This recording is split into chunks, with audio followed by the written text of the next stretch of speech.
the gods separated the darkness, the world of light came into being.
My work is important at this time in our evolution as Indigenous people of Aotearoa, Māori people of New Zealand, is to ensure that our culture remains firm, rich, as it was left by our ancestors, because we're now 7 generations since the signing of the Treaty of Waitangi, of another culture's influence in our land, and it's had a huge effect, and a lot of it good, but a lot of it detrimental to the culture, and that the language has been lost.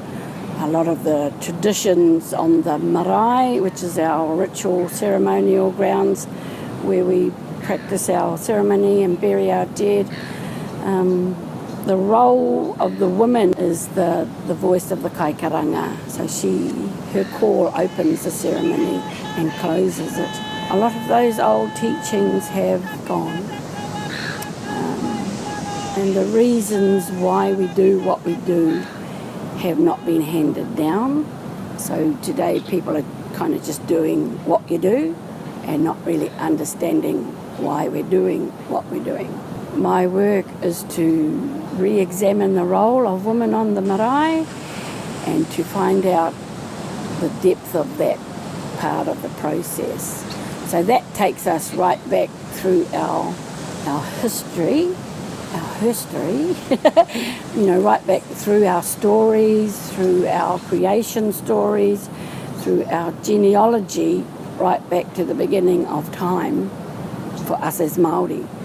Because our beginning of time as a race of people begins with the woman. As the gods separated the darkness, the world of light came into being. And then the gods knew that world of light needed life. So it created all the animal life and everything. But they also knew that in order to look after Papa Tuanuku, who's Mother Earth, that it needed a higher intelligence. So they set out to find it. The finding of it was given through the guidance of Mother Earth, the mother. Mother Earth told her son Tāne where to find the human element, and it was hidden at this place called Kurawaka, which is her pubic area. It all really honours the sacredness of the woman, and that's what we need to get back to, is honouring the sacredness of being a woman, using that new awareness, because, new awakening really, to help strengthen the stance of our women today. What is a kaikaranga? Yeah. Okay, it's the woman who does the calling of welcome when we welcome visitors onto our marae. Entry into the marae is not just open free will. You have to be welcomed, and that's a ritual, that's a protocol where the home people call the visitors in. They're not allowed to enter until the women call them in. If there's no kaikaranga, then they shouldn't enter. So in order to replenish those marae with the richness of the ceremonies, is a lot of work we have to do. to restore all of what's been fragmented.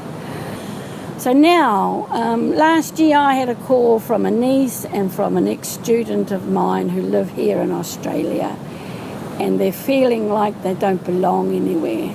They've kind of lost who it is they are. Once upon a time, the first place you did your first karanga was on your home marae. But that's my work. That's what I do, is reteaching that importance of the voice of the woman, her call, and her presence.